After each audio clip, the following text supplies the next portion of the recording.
everyone does, then everyone's CV Looks would be the awesome. And so same, suddenly yeah. the Yeah. systems that are giving a score or filtering and saying out of these 400 applications, these are your Some top stand 10, out, yeah. it's going to have a very hard job because it's going to say, here's your top 300. And then the decision maker, Yeah. won't be able to differentiate until the next stage. All right, welcome to our third episode of What the Tech podcast. I'm Rene Essomba, and I am with Vivienne Mutembwa, who just joined the family. Hi everyone, welcome back. Welcome back to you. Yeah. I think your impression from episode 2, everyone seemed to be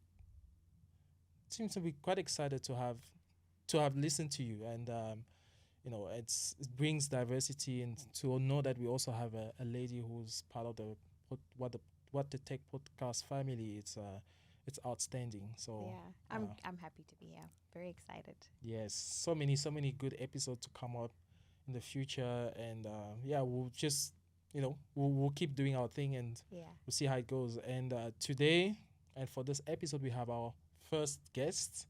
Yes, And someone that I've known for quite some time. So we've got the legendary Patrick Choi. Yes.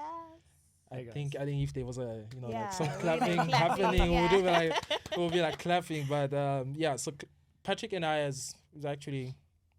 we've gone back for it's been a while. I think my first job when I first got to Australia in 2015, back in Quantium, it's a few people that I got to know. Patrick was one of them. Yeah.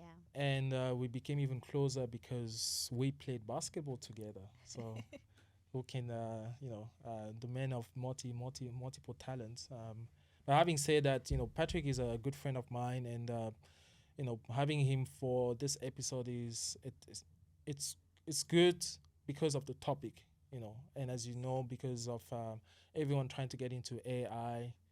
It's quite topical at the moment. Everyone is, finding ways to upskill themselves to get into the space. So, Patrick will be the right person to decipher all of that for us. So, but if he can't answer all the questions today, people Can at the hit end him will up give you on LinkedIn. Yes. an opportunity for you to let people know where they can find you. So it's always it's a benefit for us because people will be listening to the podcast, but at the same time for you as well. Being now knowing that you are going to be the person that people can go to if they want to understand which job they can apply for or how they can position their CV and so on. But anyway, so I have this intro that we need to go through. So Patrick has been in the recruitment space for 15 years, focusing on data science, ML, and data engineering. So he works at the moment for Talent Insights, a specialist data recruitment agency, and has helped build some top data teams across startups and big corporates. So, and I think from that we can start with our first question for Mr. Patrick. So. What is Vivienne? Sure. So firstly, Patrick, thank you once again for joining us today. We're super excited. Today we're going to cover quite a bit, and I think everything that we're going to cover is going to be quite beneficial for anyone looking to hire within the space or to be hired within the space. So it's really going to be full packed episode. So just to start off with setting the scene, the recruitment landscape.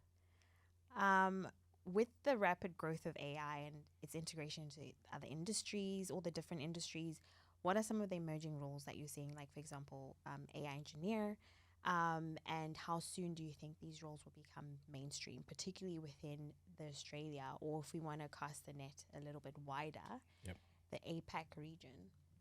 Yeah, good question. Thanks so much for having me. I'm excited. Hopefully I've got at least one or two useful things to share with your audience. Of course. But yeah, look, that's been a hot topic. And I think there's actually two things. So first of all, I'd say it's not just about totally new created roles like AI engineers, which is a great example. That might be the one that we're kind of starting to see Yeah. in the market becoming a little bit more popular. Still not anywhere near the volumes of traditional data analysts, engineers, software roles, etc.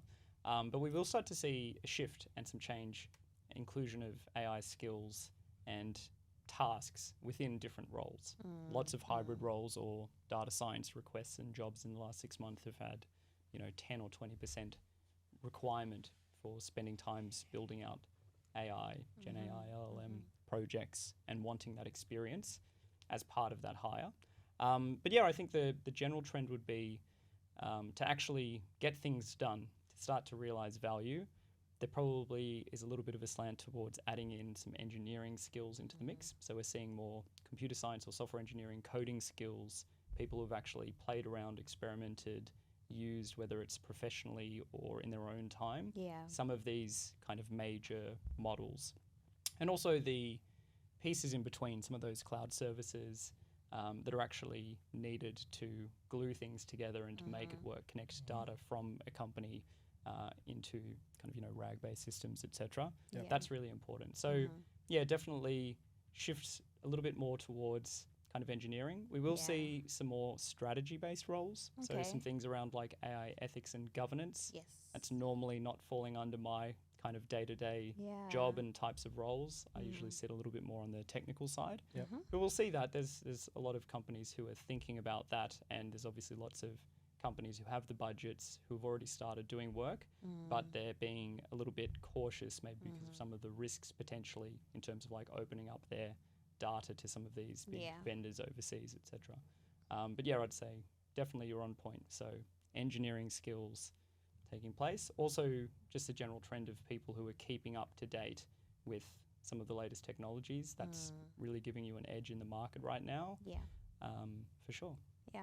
So you'd say that effectively you're saying the titles of the roles aren't changing, but the requirements are now including more of that AI background. Yeah. I mean, look, outside of kind of pure AI, we have seen the last few years kind of a rise of hybrid roles. So kind of jobs like machine learning engineering are way more popular now. One of my colleagues specializes in analytics engineers, which were literally kind of, only kind of first coined kind of a handful of years ago. So that's kind of a general trend as well, some merging people who are bringing together different skills, some of the analytical, some of the engineering, which is a good trend, I think. Most people who are in those roles, tend to enjoy them. They might find them more fulfilling. Some of the companies who are hiring and creating these roles or looking into this, it also might be a bit of a reflection of how they are organizing and adopting technology. So there might be better places to work sometimes if you're in that zone.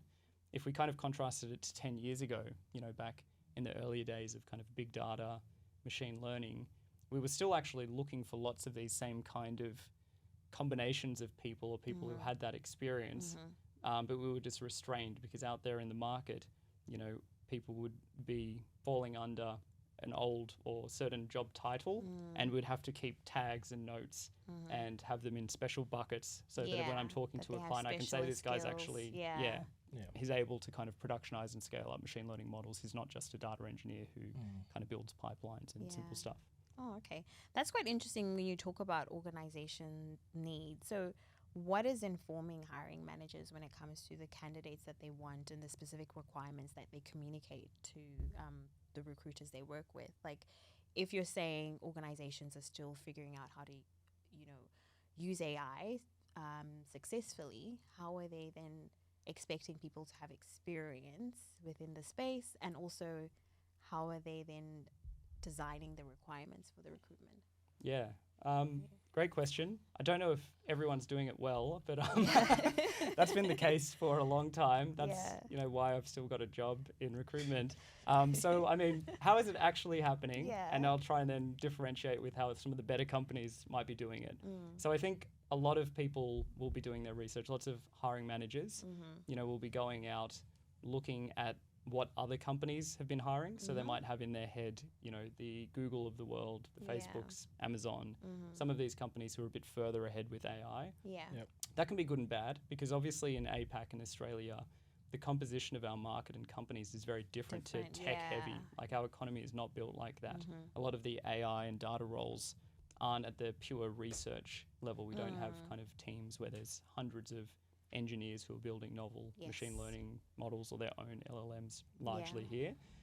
So I think that can be a little bit of a misstep, and you might see that if you're out there looking for jobs or kind of looking at the market and you see a laundry list of deeply technical skills or things where, you know, it's really talking about maybe one person in the entire Australian market who could actually, you know, do that job. You know, I think a lot of the conversations that we have as headhunters with companies though and hiring managers, the best ones are usually very market and self-aware.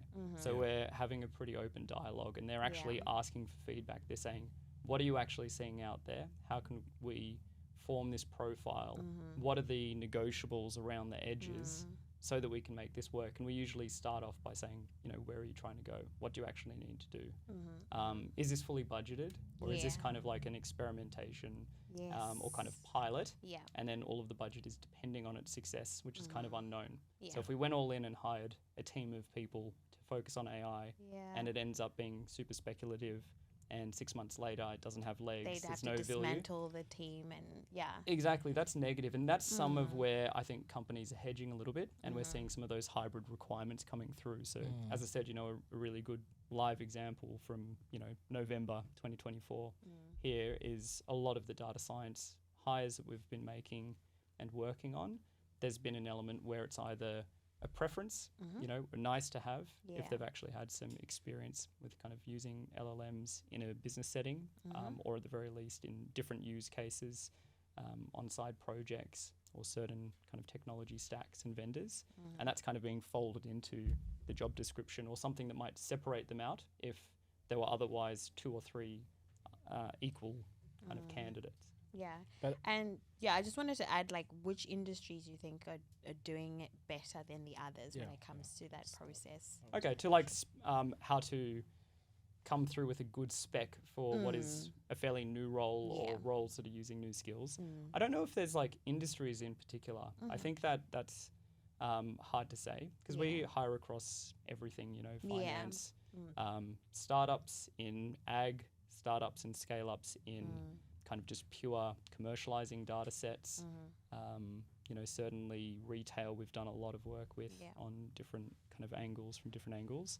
So it's usually more a case that people who are doing it well are probably going to be companies that were already doing machine learning and data science well. They already had... So that's just part of their evolution. Well, they're just, they've just got a history and track record of understanding, say, building data or machine learning and analytical products versus software products, for example, which lots of companies are a bit more mature at. And, you know, there used to be waterfall, then there's agile. They've got kind of product management and engineering structures and expectations. If they invest this much, if they've got this many people, then with that kind of cadence, they can have a final product, you know, at the end date, and they can iterate, etc. But there's this whole world in AI and machine learning and data science where sometimes you won't know those answers. You might have to embark on 6 months or a year's work. Hopefully not that long. Yeah, you know, hopefully you can experiment a bit faster. But the answer might be that actually it's not financially feasible or it's not possible at all. Or there's going to be some challenges with access to certain data sets that make a model or a product really viable or valuable for your customers or for your internal business. So I'd say it's harder to peg. I mean, I've seen one of the big banks in Sydney that is the largest bank.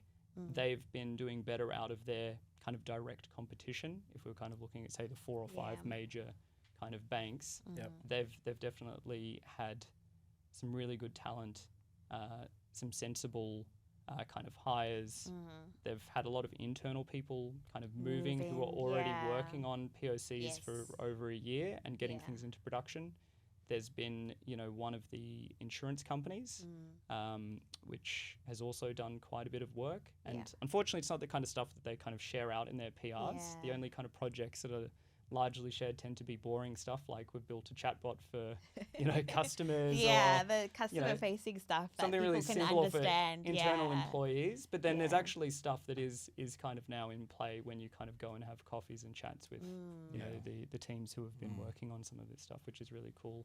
And then, scale-ups and startups, you know, one of the micro kind of clients, one of my favorite companies that I deal with at the moment, 15 people, but they're in kind of AI business, still early days, but they work with large companies, and they're awesome, and our interactions are great because they're very open-minded. They've got their own advisors who are really experienced in kind of larger, successful AI and machine learning companies and teams. They're experts in their domain, but then they also kind of lean on the expertise of their team, and they're coming out for market information from us, in terms of trends and what's possible. Can we actually make an allowance and hire someone more junior? Should we be looking at someone who's come from overseas where they might have been a little bit further ahead in some of their work, kind of in LLMs, for example? So, it's all over the place, not one industry or another.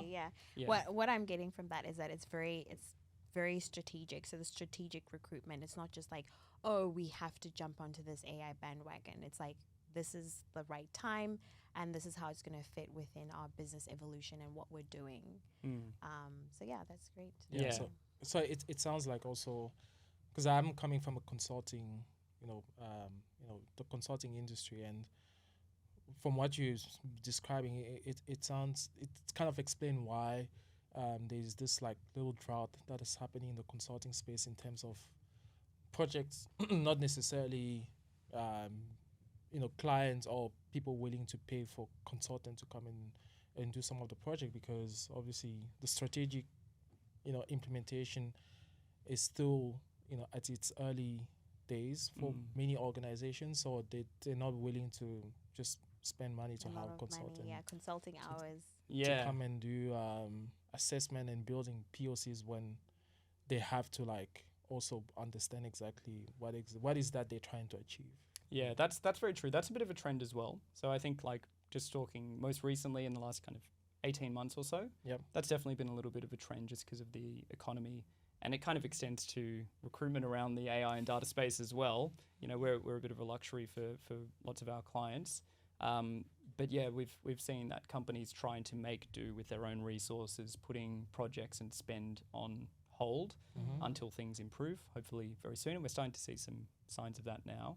But by and large, over the last kind of 10 years, I think if we're talking about kind of advanced data science, ML, analytics, etc., quite a bit of that has been moving away from consulting into kind of teams building out their own internal capabilities. And there'd been so many stories and experiences where people might have had, something fantastic, say personalization and recommender system capability for kind of marketing and retail. But if it was built by a third party and it's a bit of a black box, that's a real risk. And I mean, the pace of change, the way things are moving right now, companies don't always want to outsource that IP. They want to kind of be able to build it and own it and update it. That's quite important. Yeah, and that's very true, especially the IP side when it comes to building internal AI models that are essentially solving business problems. Because I've seen that happening with clients aiming to just outsource engineering tasks, which are quite easy to track from a project management perspective, as opposed to your typical ML data science project, which requires some heavy experimentation, which will over time will be longer than the agreed date that was written in the statement of work, given to that specific customers. So that aligns with my understanding of this whole space. I think there's still opportunities though, and where I've seen some consulting businesses thrive is maybe when they're kind of they've got a bit of a niche, so they've specialized in a domain. They've got a track record as well, so sometimes being able to go into a company to say, we've gone already and built this. We know the kind of time frames, the cost, what you can expect, the problems to avoid. That can be really valuable. So I've certainly seen so many companies over the years doing really long projects for zero or negative ROI, and then having to go out to someone else later, or to kind of just completely rehire their team or Yeah. Yeah. entire capability. So there's definitely a lot of benefits. But to not so much in the AI space, because everyone is still trying to figure out.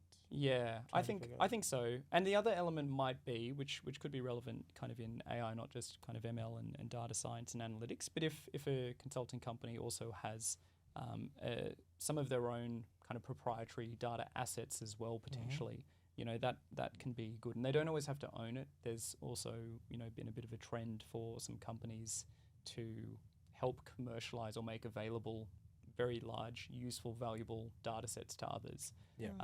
Which could be through partnership models, but again, you might have some expertise. There might be small consulting companies who have the right skills to build, recommender systems in kind of insurance, and they're kind of bringing in this kind of well-known data set that they've been working with already with other companies, and that would be a huge value add instead of a company trying to figure that out when they're unfamiliar or have to go through large legal and technical kind of integration to do it. Yeah, awesome.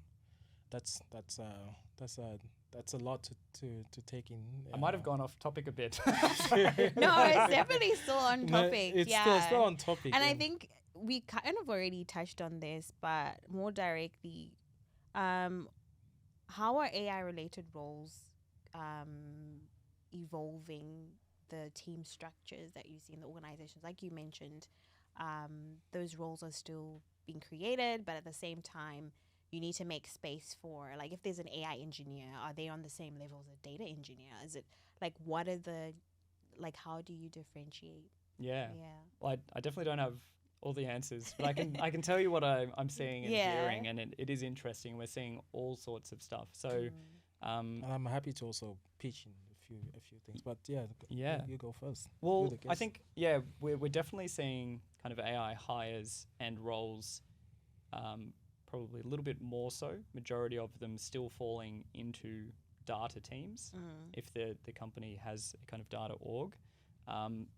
A really interesting conversation I had with someone who's heading up AI for an actual decent sized kind of medium to large kind of business, kind of investment bank, and they don't have a traditional data science and analytics function, and they've kind of realized, hey, let's dive into this. We'll test things out, look at ROI across a bunch of pilots and POCs over 12 months, and then look at basically jumping ahead and building out an AI team, which I thought was really interesting. So no data team, but an AI team. Yeah, I mean, they've got a good IT kind of function, engineers. They've got lots of analysts throughout the business, but not proper kind of machine learning engineers, data scientists, or a big component of data engineers. I thought that was quite interesting. So they're obviously kind of taking a strategic approach of, okay, cool, we're not a kind of actual tech company ourselves, so we don't mind paying a bit of a premium for some of the best cloud services and partners, etc.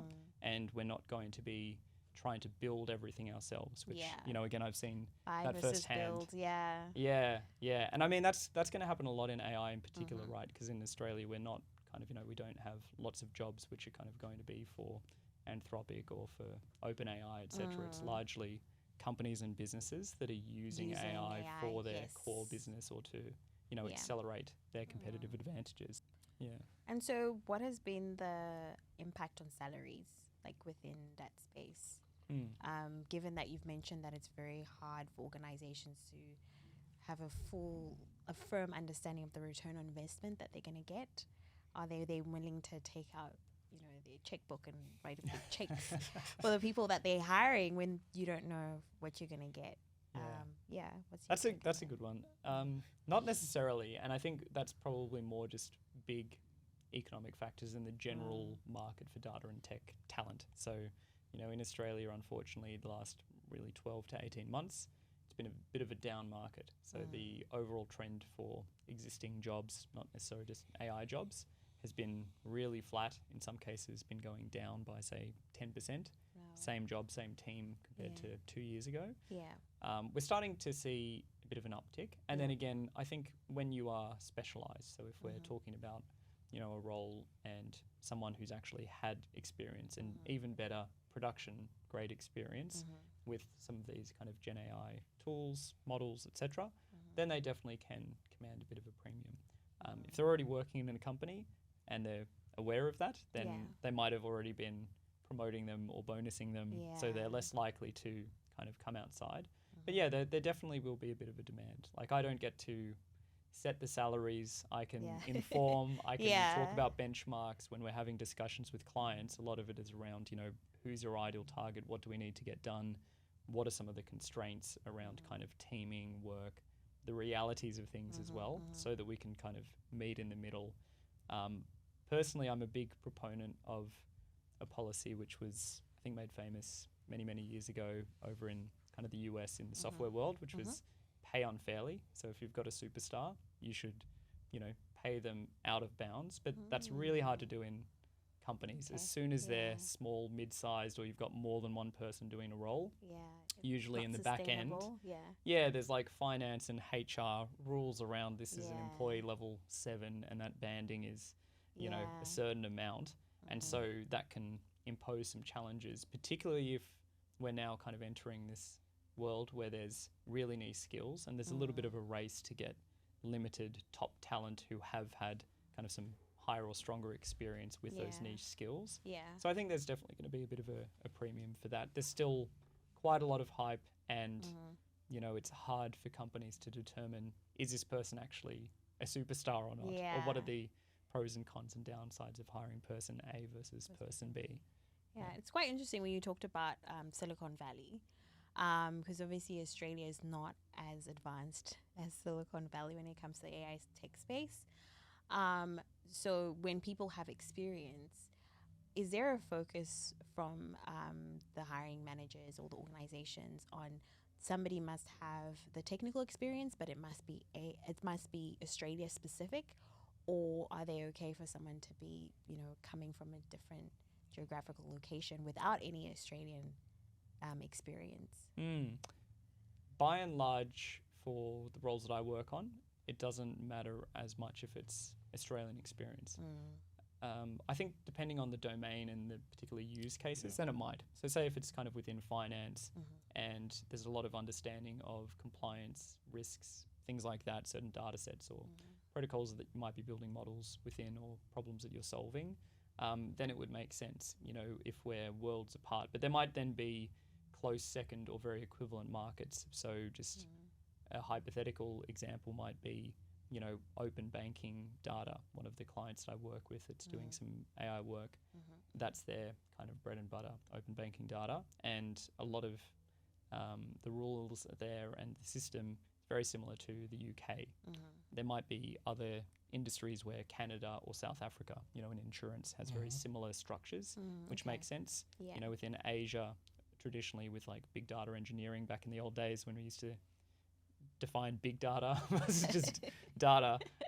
Singapore was a fantastic place, and we had great success with data scientists coming from there. They had very good linkage between kind of academia, but applied to industry, some better partnerships, maybe more mature than Australia. And so we found quite a lot of talent came across and then did very well. I think some organizations, especially if you think about retail, the competitive advantage of having someone that could potentially bring different views on how to approach, how to like tweak the recommendation engine to be able to target, customer better. So like, for instance, if you have someone coming from Walmart who was like, like an AI applied scientist, AI engineer, and he comes to Australia, I'm sure that person won't take them too long for them to find a role in for instance, a Woolies X or like, Coles X or whatever. So this is a really awesome, interesting discussion actually, because I think there's certain industries, and it's not necessarily like a whole industry usually, but some of them it's almost like they're just living in the future. They've got the benefit. A really good example that you just kind of mentioned, so like say recommender systems and personalization for marketing. For a lot of years we did a lot of work and built up some good teams here, and a really simple example would be to do that in retail was always going to be much easier and further ahead than say in banking, where they were under a lot of regulations around PII data and what they can do. And so a lot of the best people would have gravitated, or we would have helped people transition across where they could actually use newer models, experiment with different techniques. They've got access to really juicy, valuable data sets that you'd never be able to use to sell financial products across different areas of a bank. And, we saw some of this happening where they kind of basically broke apart some of those separate areas of some of our big financial companies years ago.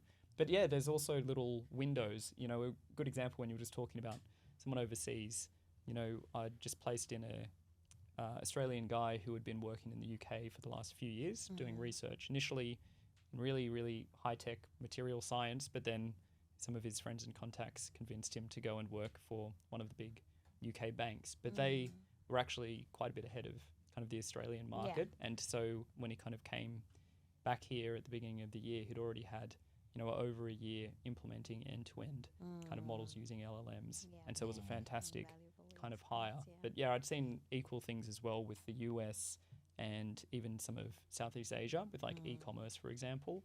A very interesting one that hasn't translated. Maybe there's some more kind of data, technology stack and language barriers, but China is absolutely living in the future when it comes to like digital personal e-commerce and shopping. So I think some of those trends and talent will eventually kind of flow across here. Yeah. And so are you seeing those roles as remote roles as well, in addition to having, onshore hiring? Yes and no. I think the trends with kind of remote working, it's, if anything, for a lot of our clients and companies that we work, they've kind of started to shift back. So the majority of our kind of hires would be hybrid working, something along the lines of 1, 2, sometimes 3 days a week. We've got a few clients who are kind of remote first, but it's not necessarily extending when we're being used. It's going to be remote within Australia. And we're not seeing a ton of companies who are saying, oh, sorry, we've hired someone off in the Philippines or we've hired someone in the US to work for our team. I think particularly when it's something that's new, experimental, there's a high degree of uncertainty, explainability, integration with different systems, exploring these new use cases and ways of doing things, which are very, very different, the way these models work to some of your statistical or other traditional machine learning models. Companies would probably want a little bit more face time with the talent and the people who are building. And then, there's also, maybe, if anything, slightly increased interest looking into where is the data housed if it is leveraging like Gen AI and some of these model vendors. Exactly. So that's going to be a factor too. Yeah, so the data sovereignty effectively. Okay. And so so it's a bit of data sovereignty, a bit of, wanting that face-to-face interaction. Do you think it's also a cultural thing in terms of like if the organization, they're like, yes, we need people to be in the office or hybrid. That's just our policy. Like, what is your take on that? Yeah, definitely. I think that's a big part of it too. And some of it is kind of a part of the mega trend that we've been seeing for years, which is companies shifting towards more agile structures where you've got cross-functional teams and also being more product-based. And so we started working and hiring for several product-based kind of businesses, which were analytical or data commercialization plays years ago. And that space has matured a lot. And, in the last 3 to 5 years, it's really accelerated with normal everyday companies, a telco or a bank or a supermarket, kind of talking and internal tech and data teams building products, which are more maintainable and having some rigor around it, as opposed to projects, and so we've seen, the disappearance or a huge reduction in lots of those kind of traditional roles around like just BAs or PMs and the certifications for different project management and software kind of product or project kind of workflows towards kind of agile and cross-functional. That puts a bit more emphasis on collaboration, and where a lot of roles you won't have this structure of a pyramid with lots of, say, data engineers reporting into a manager who does all of the translation, talking to different other managers and consumers internally, and suddenly there's only 1 or 2 people who might be data engineers directly dealing with lots of other peers who specialize in different areas, working with a product manager.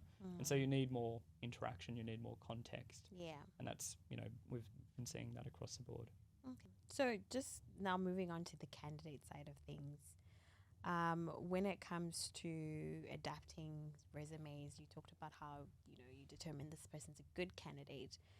Obviously, the screening tools that the recruitment industry is now using are AI enabled as well. So what are some top tips that you can give to candidates for tailoring their CVs so that they can get past the systems? Because, I'm sure lots of candidates apply for one job. Yep. And so you'd use those tools, but at the same time, getting past the screening, but still having the good impression on the human yourself when you finally receive. So basically impressing the AI. And How do we? Yeah. So this is for job seekers, Yes. candidates. Yes. How to do it? Well, I mean, I think first of all, this might be controversial, but I think there's actually quite a lot less, AI or rules-based systems screening people out than what everyone imagines. It totally happens. As a third-party agency, it's going to be way less than if I was back in the recruitment team in a large company where you might be working on many, many, many jobs, getting hundreds of CVs or thousands of CVs per job. And some of those people will actually be responsible for 40 or 50 jobs, in a busy period at a given time, which is a lot. It's a lot to handle. So reading through all of those CVs themselves, somehow being an expert on all different types of jobs, they might not all be the same. They might be recruiting customer service people, a marketing person, and a machine learning engineer. I would say it's really difficult for anyone to really master the backgrounds and the entire market, which companies are good, etc. for all of those job families. I think there's definitely tools out there. So, one of my contacts actually has built out a product. You might have seen it actually, Easy Apply. Yes. He might be a good guest or someone to chat to. So I'll introduce you guys over a coffee or a beer one day. Yes, I know him from the Build Club. Yes. He was part of the Build Club. Yes. Yeah, he's awesome. So his product actually helps candidates by using kind of Gen AI to optimize their CV based on a requirement, which should, in theory, kind of make it more likely to get through if the company's using screening or if you're kind of dealing with a recruiter who's looking out for certain things. Yeah. So there's tools like that are available, and I think there's quite a few that have popped up in recent time, but I know from talking to him that, he's a very smart guy and has built something awesome that's been gaining traction. There's also the flip side of that, though, in terms of kind of what's happening on the screening side. And, I'd read an article just, I think, about a month ago or a few weeks ago, which was literally titled Why 80% of Hiring Managers Don't Like AI-Generated CVs. So you've got to be careful as well, right? Because it's going to be a rebound. Because if things continued on that fashion, or if everyone goes out, which you should, plug for Maz and Easy Apply, AI, go out and use it. But if everyone does, then everyone's CV would be awesome. And so suddenly the systems that are giving a score or filtering and saying out of these 400 applications, these are your top 10, it's going to have a very hard job because it's going to say, here's your top 300. And then the decision maker, won't be able to differentiate until the next stage. He's actually, I think on the flip side, built out a kind of company side version, which then has some extra steps in terms of automating, screening and interviews where you can set the questions, which is really cool. But it doesn't always go the full way. But yeah, for candidates, I think I would only recommend using it as a bit of a jump starter. I think the people that it would help might be people who struggle with putting together a CV in the first place. Maybe English is their second language, or they're just really low on the commercial acumen, but they might be good technically. And so that's helping bridge a little bit of the gap. I think there's only so far you can go though, because I can see a world, and this has been some of the direct feedback from hiring managers very commonly, and this kind of predated ChatGPT and AI as well, but they're very disappointed at wasting time interviewing someone who looked great on paper, and then it turned out that they were nowhere near that good. Made it up. The skills that they'd had, actually, they'd read a book about, machine learning, or they've gone and done a side project for 2 hours, and they've kind of listed this, and there's no way to separate out that on paper from someone who might have spent 2 years building these models in production at gigantic scale, to them. So again, there's no kind of one answer. I think use it appropriately. The best career advice for candidates who want to get awesome jobs is to be really spectacular. Yeah. If you're at the top of your game, it's the long, hard way. Yeah. But be awesome and work for the best companies you can, which, again, if you're starting out or if you're coming from a background, you've made a bit of a career shift from, say, data analyst to analytics engineer, or kind of you're moving from data engineering to machine learning engineering, you're a data scientist, you're trying to start working increasingly with Gen AI, take the opportunities where you can start to build and take responsibility, be able to be doing relevant things using the relevant technologies and tools with some degree of autonomy, where you're actually adding value, not just kind of following orders and it's preordained and anyone could kind of do it. Yeah. That'll help you kind of stand out and move to the next. It makes it easier than when you're just reporting, because the CV is just a reflection of what you've done and potentially what you can do. Okay. So, there'll always be the interview processes after as well. So just getting a first interview does help, but you'll still need to back it up. Back it up when you get So there. just a quick question on as a just a footnote. How many page does like a typical CV that you would expect to see? Like, I've seen people literally writing so many things on their CV. It turns out to be 5-6 pages, and then you have people just writing on these 3 pages. So is there like like an average number of pages that a good CV should have? No one answer. So I think definitely there's lots of advice out there which comes from overseas. The US in particular tends to be a little bit bigger on 1 pages. Yes. For technical roles, if I'm looking at senior and lead level machine learning engineers, data scientists, a 1 page is rarely going to cut it. I'm going to be pushing back or having a conversation and then working with them to actually provide more details, if they've been working for kind of, anywhere between like say 6 and 15 years in industry. Yeah. There is a limit. I've had some like 20, 25 pages where 25 pages. Sometimes 15 wild. pages will just be citations and research papers that they've written and citations and talks at industry things. So, again, there's different takeaways from that.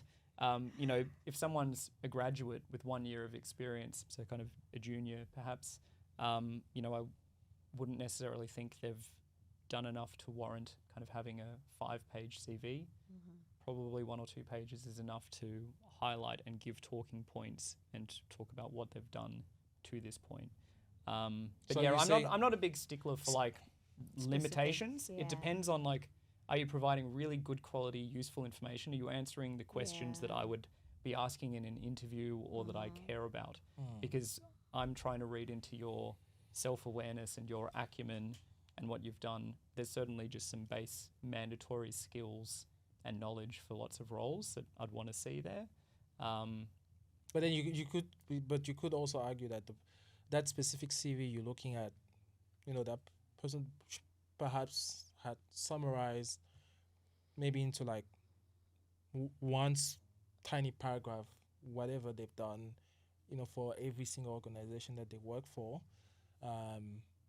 But then the challenge now is you missing out on some of the keywords that helps you to be selected from a screening perspective. Potentially. Okay, cool. So yeah, talking about this, breaking it down a bit more is useful. So I think a lot of the time in the roles we're recruiting for, recency is important. So if anyone, let's say we're talking about anything that's data engineering, machine learning, AI related, you wouldn't have been doing crazy, interesting work with exactly the same tools because they didn't exist 5 years ago. Or they weren't really available unless you were kind of building the earlier versions. At the same time, I do like to see, so one of the things that I've been looking for, and I've had some interesting conversations with people who were, say, NLP specialists. They've done research and PhDs in doing lots of kind of text, machine learning, people who had been working with like embedding models or earlier versions in BERT, etc. So they've got a higher ceiling if we're actually looking for quite a technical person and they've continued on that path and have now been working, or they were earlier adopters with LLMs, for example. But yeah, going back, like sometimes with a Gen AI created CV, it might do things like give an equal weighting to your past kind of 5 jobs over the course of 12 years. I don't necessarily want to see that. Usually I'd like to see things, some people won't necessarily have done the most relevant role the most recently. So that could be industry or skills specific. And so I would want to see certain roles emphasized or more information from that are actually those relevant. expanded as it pertains to my selfish needs, what I'm Like headhunting, or the client is headhunting. You know, a really super duper simple example, a machine learning engineer job at a bank, but you've had certain data engineering jobs, data science jobs, and some machine learning engineering jobs in the background. I think a bank, you know, is usually going to have a large talent and HR team. There might be some really smart data and machine learning specific recruiters kind of in the mix there, or you might have a headhunter like myself. So I'd be including, you know, all of the relevant machine learning engineering skills, those are highlighted, but I would be interested in what kind of team were they in when they were doing data science? What kind of responsibilities did they have as a data engineer? Because that's a huge, huge job family that varies completely. Some are very software oriented, some are very platform, back-end cloud infra oriented, some are very pipeline oriented, and some will just actually be pretty much a machine learning engineer job in most aspects. And so I'd like to see that, but I need to know what company it was from, and that would determine how interesting it was. Or whether they should minimize it if it was less interesting. And if there was like relevant domain experience as well, using certain data sets that are going to be super useful, that might be relevant too. Or if it was to specifically work on an AI solution for call center agents and massive amounts of data within the bank, even if they'd worked in a role 8 years ago, but it was doing some voice to text work and data pipelines around that for a completely different industry, that would be relevant. So effectively tailor your resume for the role that you're seeking to get. But it's but it's also taken into consideration, you know, what are the skills across those, the type of workflows, maybe the size of team actually as well. So that crops up a lot of the time, which might not be as captured by AI at the moment, or some of these systems, if you were using it to help you with your CV. You know, for a lot of the time, if we're dealing with scale-up or startup clients, that's one of the indicators we would look for. Someone who's actually shown a passion, or they've been in a much smaller environment, where it's very likely that that's a good demonstration that they can handle more ambiguity, changing goalposts, wearing more than one hat at a time, and not being frustrated compared to someone who might have just worked in really huge government or financial organizations. Exactly. I'm data engineer number 50, you know, and I'm just doing this, and I like knowing what I'll be doing tomorrow and next week and the month after, you know, which is going to be, you know, it might drive them crazy, and they wouldn't want that kind of role potentially. So the key takeaway here is don't submit your AI generated CV then. No, so, well, I mean, like, review it. Review it. I mean, that's what I'm saying. Like, you know, we can't just like get it generated and then submit it without having a look at it. So exactly. If your goal is to land yourself interviews and eventually the job, then I'd be kind of going through. I'd potentially use it as a tool to get started, and then kind of make some adjustments still off the back of that. You know, because people have picked up as well on some indicators, and you can kind of search it or see it yourself if you try them. You know, there might be language patterns that are a little bit dorky. There might be Americanized spelling in Australian CVs which get kind of flagged. There might be some patterns which just come across as it's a very ChatGPT-like paragraph, which might then get dinged because you don't necessarily know who's on the other side. Now, if the company's using a AI system to screen, they might love it. They might be like, this is a 100% match, just hire this person, and there's no interview needed. Until that day, though, you know, I would be, particularly if you really care about it. And I mean, if you are taking a conscious, maybe the more senior you are as well, particularly, or the more comfortable you are in your role, so it's more of I'm only going to make a move if this is really a awesome step up and opportunity, then you can be way more careful about it. You know, one tip, actually, totally just old school recruitment tip, but I've kind of remembered to pass it on to a few people this year.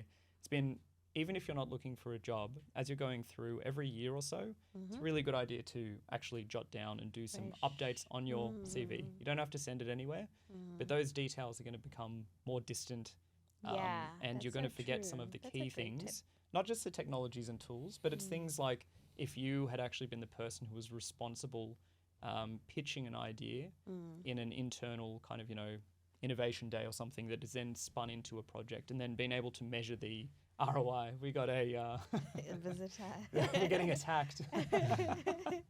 But so, you know, it sounds dorky. Everyone, including myself, hates doing Yeah. CVs. I'm not saying the system's perfect, but yeah, it's a really good hack because some We of those keep it up details to I date. like to see, like Yeah. this model improved performance, compared to the last model by 13.5%. Yeah, giving or those the actual stats. measurement of value was kind of, $3.7 million, whatever it might have been, or it kind of saved X amount of time for employees.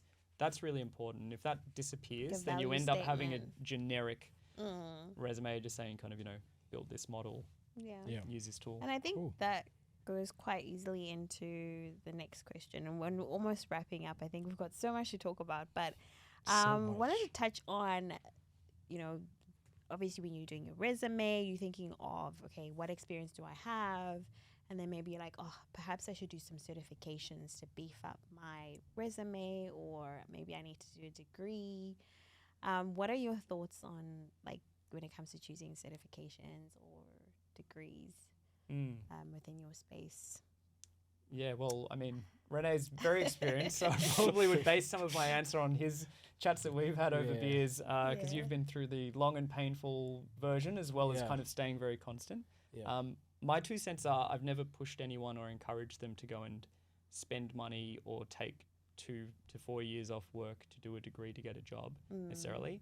I've seen some people, though, who have tried to take a shortcut and do a short course or a certification and then not realized the value out of it necessarily, or it hasn't done a magical job in getting them a job at Google. Not a silver when bullet. they had a totally different bachelor degree and they didn't have the strongest foundations.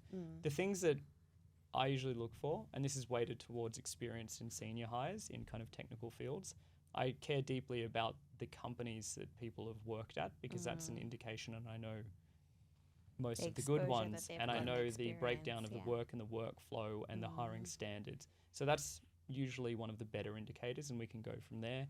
And obviously we explore when we come across people who might be coming from overseas and I'm not familiar with these big companies, the Filipino version of Uber or whatever it might be. There'll be some awesome companies out there that I'll learn about. But I think it also depends a little bit on what your target is. So some industries and companies will care a bit more about certifications than others.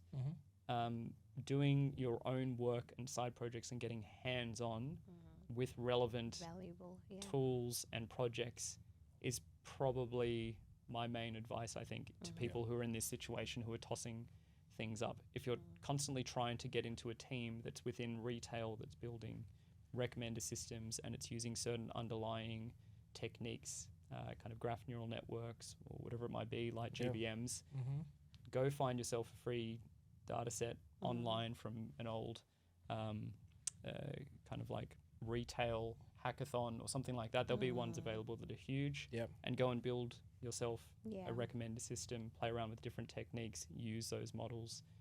If you're upskilling in cloud because you've been working in a business that's been restricted, spin up a free version, an account, play around with the tools hands-on. That's probably going to be more valuable if you then go and get interviewed and have to do technical testing or talk about things than sometimes just doing a certification. Because I think sometimes people err towards the safe side, particularly say if they've been academic or they've been studying, they're kind of thinking, okay, well, I can go and pass it through and this is going to be a golden ticket.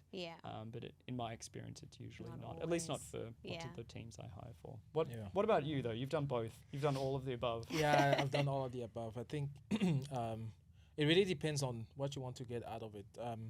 I know as a consultant in the consulting industry, they tend to put more value on your certifications, so, your AWS or your Microsoft, because when the sales team would approach potential customer, the listed skills are related to the certification that you pass, whether you've done solution architect, associate, or professional. Those are things that when the client will see, they'll be like, okay, this person knows how to design and implement solutions on like an architecture diagram, or they will be able to do it on AWS, and the certification is the one way to be able to present that, that they have that on top of obviously the project that they might have done to work, or some POC that they've built internally, you know. So that's one way.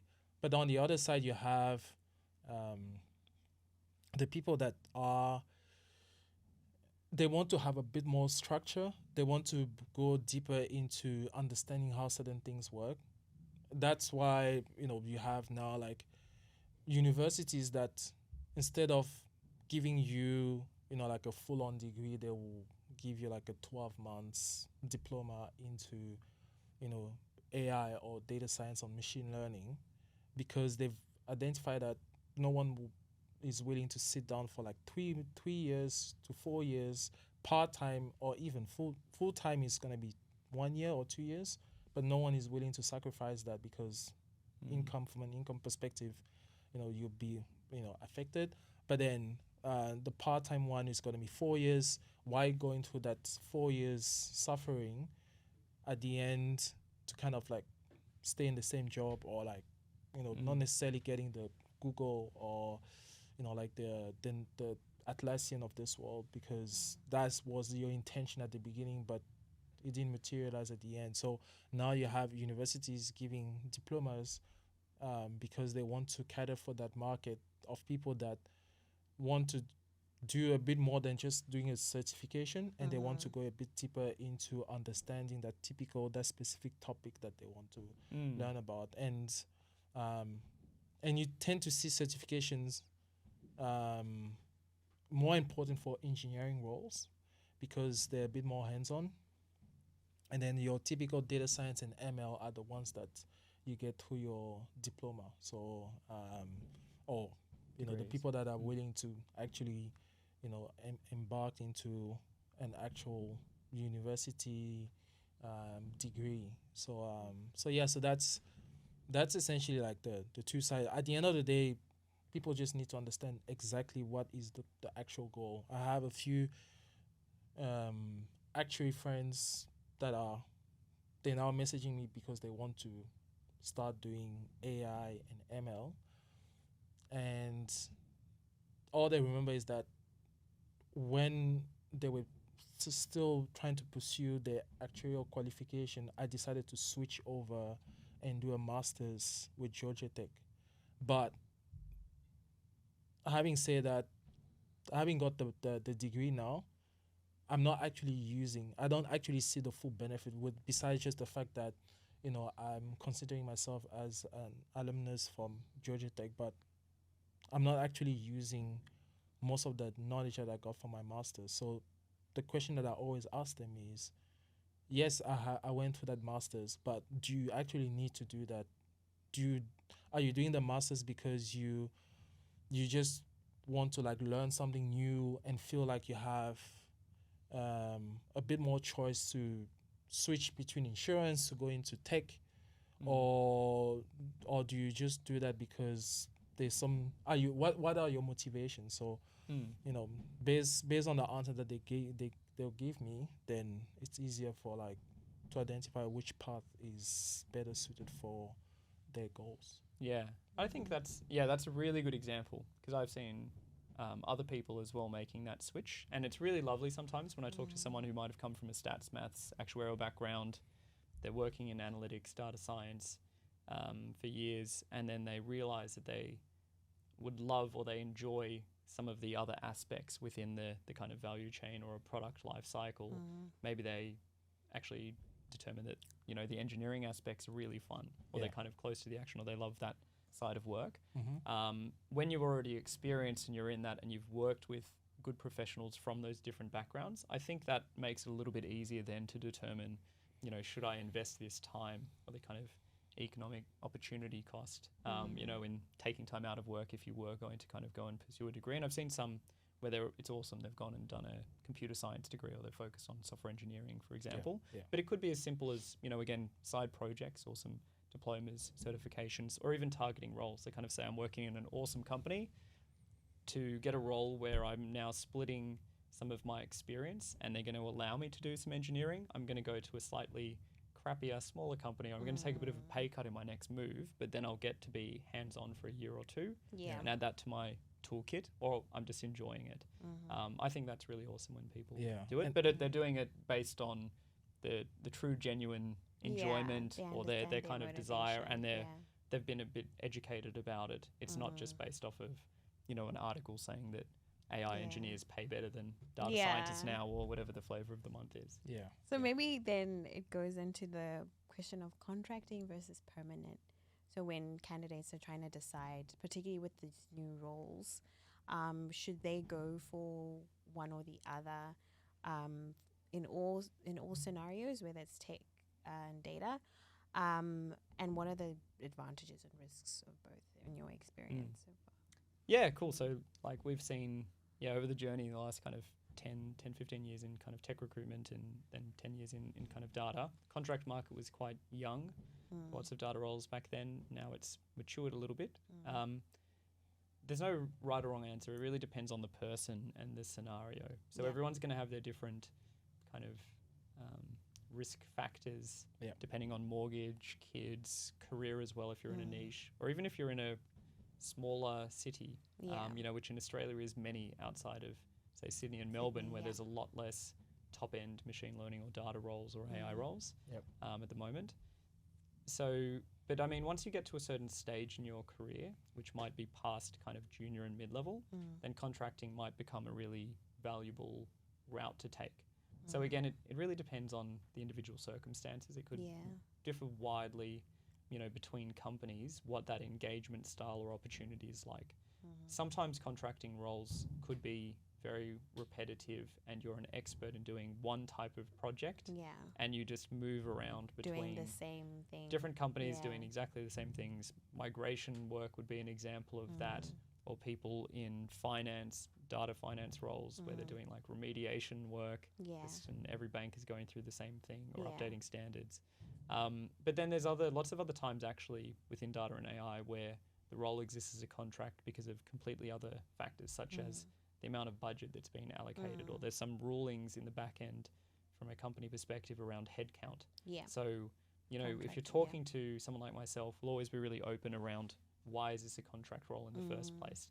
It might be a contract role where there's a very high likelihood that they're actually going to convert it to permanent. So for someone who is otherwise looking for more permanent jobs, that then becomes pretty attractive. It could be their dream job, and a bit of a stepping stone, but there might be still that element of risk. There'll be other times where it's, you know, a contract because it's really uncertain. Again, like this AI project might bomb out and there's zero ROI, and then you're kind of gone and looking for something else, and then it's really painful because you've got to use Gen AI to rewrite your CV and talk to recruiters like me, and no one wants that, right? So we know. But there's all sorts of pros and cons. I mean, certainly for technical people, one of the funny kind of conversations I had early on, and then I've had hundreds of others in the years since, has been for senior people when they choose to go down the contracting route, because they're often paid a high daily rate. Sometimes it self-excludes them almost from company politics. They can kind of get on with their job because they're protected a little bit to just go off and build and do their role. So if you know engineers, scientists, ML types and hopefully AI types, that might be something that's a surprise attractant for choosing contracting if you haven't thought about it. There's kind of a lot to take on though, but we have tons of those combos, and I've certainly helped a lot of people and companies hire their first contractors. So I'm never kind of pushing it as a company. We do about half-half. Okay. Contracting so versus would you say then when it comes to salary negotiations, it's easier for contract roles versus permanent roles? From the candidate perspective? From the candidate perspective, yes. Yeah, probably. It probably is. Usually it's a little bit more set in stone. Sometimes permanent roles, there might be more negotiable factors. Contracting in many cases is driven by bigger companies, and so they'll be approving projects or budgets at a time which might span 10, 20, 50, or just one or two roles, but they might have a budget in mind. Some of this work also might be projects or work that could have been going out to consulting companies who have higher margins than when a company hires a contractor directly, in which case you're kind of meeting in the middle a little bit, and so that's why the contractor could be getting paid a little bit more than if they were a permanent employee. But yeah. And so what's the negotiation approach that you take from a candidate. So yeah, if from I'm a candidate, yes. okay, so I'm giving people the secret to get more money if they're working with me. No, we kind of advocate, and a lot of the time, what people don't understand is we're, as an agency, yes, we're paid by the companies, but we're really also on your side too. Like we want a win-win Good solution outcome for everyone. Yeah. So in many cases, I will be discussing the budget, and sometimes it means I have to have or contract rate range, for example. And so I'm talking to someone who may not be deserving or qualified to hit the senior end of the range, and I'll have a really open conversation about that. I'll say, this is the range that I'm working with or that client's given me, but this is their expectation and the types of people and backgrounds that they're expecting or you're interviewing against if you ask for this. So it's the choice is yours. Yes. I'm happy to kind of put you across at the highest rate possible. But in my experience, that will give us about a 0% chance of you getting an interview. If you were positioned here, then we'd actually have a really good shot at getting you through to talk to them. And I think that might be a good kind of value proposition both ways. And then kind of talk through, any of their questions and what that might be in equivalent permanent salary, etc. So I certainly wouldn't say that's going to be the experience that a candidate would have with everyone. I can't speak for other agencies or dealing directly with consulting companies or whatnot, but it tends to be pretty sensible. We're in it to try and get a win. Other times it'll just be simple. This is the range, this is the pay. We don't have any flex. Wiggle room. Yeah. There'll be cases where that's just the way it is. Well, I think we've come to the end of today's episode. There was a lot to unpack, definitely. Yes. So Patrick, thank you so much for imparting so much knowledge to our audience. I think they're really going to appreciate everything that we've discussed today. Just to wrap up, if you had a crystal ball, what are the trends and shifts that you could predict or you'd expect for the tech recruitment market in the next tech job. 2 to 5? Yeah, the job market. Yes, 2025. Yes. Yeah. Okay, I don't have a crystal ball. I mean, I think there's definitely going to be way more talk and use and adoption of kind of AI, I think. So whether that's directly in recruitment or just in general in the job market, I think people are definitely overestimating the amount of roles and work that are actually like in AI versus just every other job using AI. And I think there'll be a bit of a rise of like power users of AI, which might be someone who's no code, low code, not techie like myself, but then compared to other peers in my field, if I've done a better job of leveraging AI, I might be 20% more effective or 30% more effective, having more quality conversations. And that'll be the same for BAs or marketing people, you name it, salespeople, for sure. I mean, I think the continued trend towards the engineering side is probably going to continue for people in kind of data and technical roles. But at the same time, there's also this mega investment in AI and tech vendors, cloud services. That's kind of, old news, but now hopefully most companies where they can are already there or on their second, third, fourth iteration of that. So I think that's kind of enabling and democratizing like analytics and insights and data for lots of different teams and people. So I think being kind of data savvy is very good, and that includes kind of AI, so being open to using it wherever it's going to add value. I'm sure that we'll find out some areas of AI where it's been a little bit overhyped. I think there'll be a whole lot of stuff that comes about from Gen AI that we haven't thought about in different use cases that are not really language model related. Yeah, exactly. So that's kind of exciting. And maybe some idea for talent insight, maybe organizing workshop to help hiring manager to be better prepared. So with that. The volume of roles that will be popping up in the next few years, and how they can be better prepared to like organize their team to hire for those roles. That's a really good idea. So helping people. Some clients, they've kind of reached out before in terms of just like interview process, redesigning that, coaching or helping kind of interviewers, particularly tech interviewers, which I think is awesome, and we're always happy to kind of help out with. Because it seems like because AI is getting into a few different things, there's obviously, how do you prepare the people that are on the receiving end in terms of like dealing with candidates and all that volume of CVs that will be coming through the pipeline and so on. But you know, it's a big topic, so people who can always reach out to you to like you know, dig deeper into how they can get that done. So so and then with that we're wrapping it up. We're wrapping it up, and so that was an awesome episode. Thank you very much. Thank you for having me. It's a lot of fun. Yes, as you can see, like, you know, this is probably like the longest episode that we've ever had. So you might need to edit that down. Yes, we will. But you know, you've said so many like, you know, very valuable stuff that obviously will be helping the hiring managers, the companies, and also the candidates. So, you know, there's not going to be any editing, and it's good that we spent almost an hour and a half, and you didn't say anything compromising. Yes, I didn't. I made sure not to trash any companies or you know, we're not there to trash companies. We're there to help the people. Yes. So with that we're done. Thank you very much. Thank you. You know, and see you next time. Yeah. Thanks. Bye.